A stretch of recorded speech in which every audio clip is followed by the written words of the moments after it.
Welcome back. The playoffs, they didn't end for us tonight because the first state is getting into the mix. Yeah. That's right. We're going to the 302, a rematch of Week 6, which Delmar won 34-6 to start the Division II tournament. Number 2, Delmar taking on Lake Forest.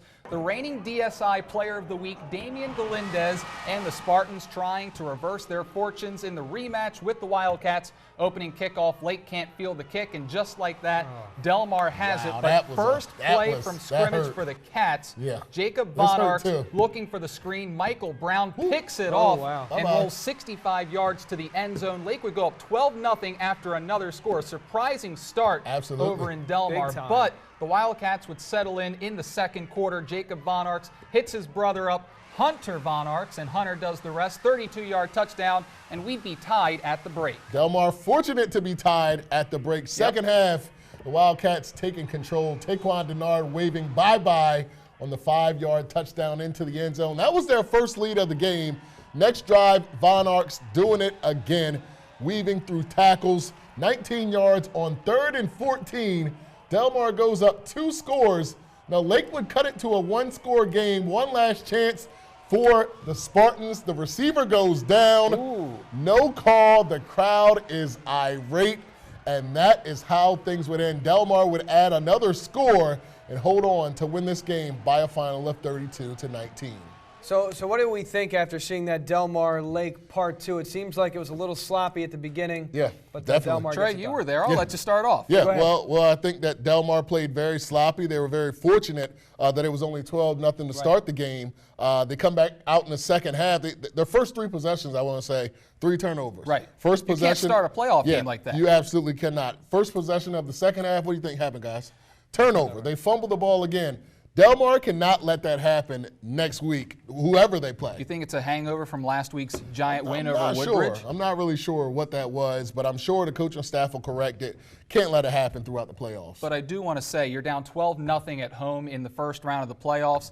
A big win right there to come back from 12-0 down. Other teams, they might just lay over and die, but Delmar, no, they came back and they won this game. So. Also, real quick, want to give credit to Lake Forest. Those guys came in and battled. They lost to Delmar by 28 points. They were embarrassed on their home field in Week 6. For them to come out and play the way they did, that was a 1-score game all the way up until the final minute. They put pressure on the Wildcats.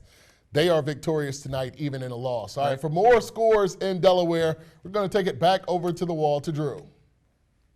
Thanks, guys. Let's begin with the 1 seed in the D tournament with Woodbridge taking on Wilmington Friends. Now, Woodbridge's not going to waste any time getting the flashy plays going. Ricky Kane, yes, he is a Woodbridge Blue Raider, going up and snagging this one away. A one-handed grab, setting the Raiders up in prime position. Yeah, a little swagger there. I like the play there, Ricky. Nice one there. But on the very next play, Raiders not caring about the penalty yards. Dalton Pernue, he's going to find Tyrez Cannon over the middle for the easy score. Raiders, they're on the board first. But Concord, they're going to answer back, though. A pass down the middle of the field. And it's going to connect with the quarterback, Peter Erskines, for the touchdown. And Friends, they're right back in this thing, hanging around.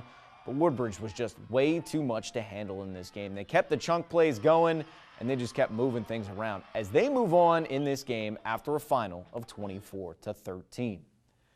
And Sussex Central also in action is taking on Concord, picking things up in the second and after miscue on special teams.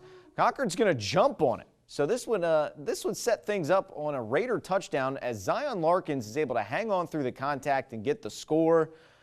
So not looking great, but the Knights, they would answer right back. Kasim Lewis is just a monster, folks. He refuses to go down, and he's finally taken down by like 50 people at the 3-yard line. Next play, Lewis is back to work. He's going to finish what he started into the end zone for the touchdown. But Concord getting back on top after a field goal. This one would make it 17-14 Raiders. But who else? It's Kasim Lewis again. He's off to the races, and he's gone.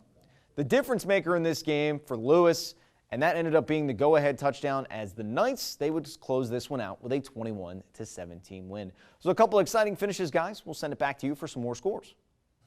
Thanks, Drew. So one more score to get to you in the state of Delaware. We got one more team way up north playing, and it looks like they took care of business. Smyrna with a 52-32 victory over Salesianum. That's right. Smyrna got out to a 30-0 lead in this one, guys. Wow. But Sally's made a big comeback. Yeah, they needed it. Down just 10 at the end of the third. And in the red zone, the Sal's actually elected to go for it on 4th down instead of a field goal that they had made. There was a penalty that allowed them to go for it on 4th. Missed it, and Smyrna took the 4th quarter 22-12. This win sets up a Harvest Bowl rematch between Smyrna and Middletown to play in the semis for a chance to go to the championship. That's going to be a great one. It is. Yeah, so far so good for the four Henlopen teams, and they're rolling on into the semis. But how are we feeling about, we got Central and Woodbridge and Delmar and Smyrna? I mean, are we feeling good about these 4 teams? Well, we just saw Central. What actually happened there to start those highlights? Central's kind of lucky to be going to the semis. They're the defending champs. That was a bonehead play. I know that Concord is a good team to make it to the playoffs. They won 5 in a row to get there. But you only beat Concord by 4 points like that. Yeah. So But you won. Yeah, It's the you playoffs. got to take a You win. won. Yeah, You won. You got the dub. Yeah. We're going to see how they do against Hodgson, though. Yeah. You can't make mistakes like that against Hodgson. Oh, absolutely not. I think one thing that's really important, as I said, the Delmar win is really important. Also think Woodbridge did not play to the effect that we usually see them play. I'm guessing that, when I was looking at the score on Twitter, I maybe thought that maybe that Delmar game had a little more effect on them than we thought. Well, I noticed that Woodbridge, they played Friends earlier this season. It was a 1-score game. Woodbridge and Friends came down to the wire in the final minutes. They needed a touchdown and an interception in the final minutes. So Friends is a really disciplined team on defense. On offense, they run the ball very effectively. So they're a great team to match up with Woodbridge. And Coach Tattersall, also a very good coach. So it's really hard to beat a team like that twice.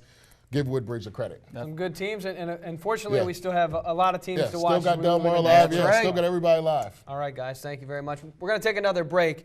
When we return, we're going to shake things up a little bit, dive into some news. It is, after all, the holiday season, and Salisbury kicked things off in style. We've got the full story when we return. Hi, my name is Zach Covington. I go to Delmar High School, play tight end, and you're watching Delmarva Sports Insider.